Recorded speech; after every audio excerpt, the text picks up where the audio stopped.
இறுதியில் காதற்ற ஊசி கூட உடன் வராது என்பதை உலகுக்கு உணர்த்தியவர் பட்டினத்தார். இவரை பற்றி நினைத்தாலே இடுப்பு துணியோடு கையில் கரும்பை பிடித்திருக்கும் சித்தர் பெருமனின் உருவம்தான் நம் கண்ணில் வந்து போகும்.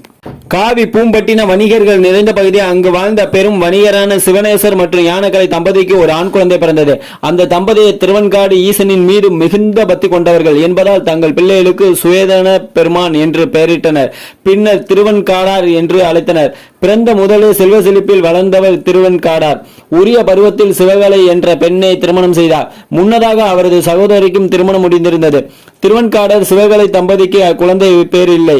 அதனால் திருவிடைமருதூர் சென்று ஈசனை வழிபட்டு விரதம் இருந்து வந்தனர். திருவிடைமருதூரில் சிவசர்மன் சுசீலை தம்பதியை வறுமையில் இருந்து வந்தனர். சிவசர்மன் கனவில் தோன்றிய ஈசன் தான் கோவில் நதிக்கரையில் மருத மரத்தின் அடியில் குழந்தையாக இருப்பதாகவும் அதை எடுத்து சென்று காவிரி பூம்பட்டினத்தின் பெரு வணிகரான திருவன்காடாரிடம் ஒப்படைக்கும்படியும் கூறினார். மேலும் அவர் தரும் பொருளை பெற்று வறுமையில் இருந்து விடும்படியும் அருளினார். ஈசன் சொன்னபடியே குழந்தையை எடுத்து சென்று திருவன்காடாரிடம் ஒப்படைத்தார் சிவசர்மன். கைமாறாக அவர் கொடுத்த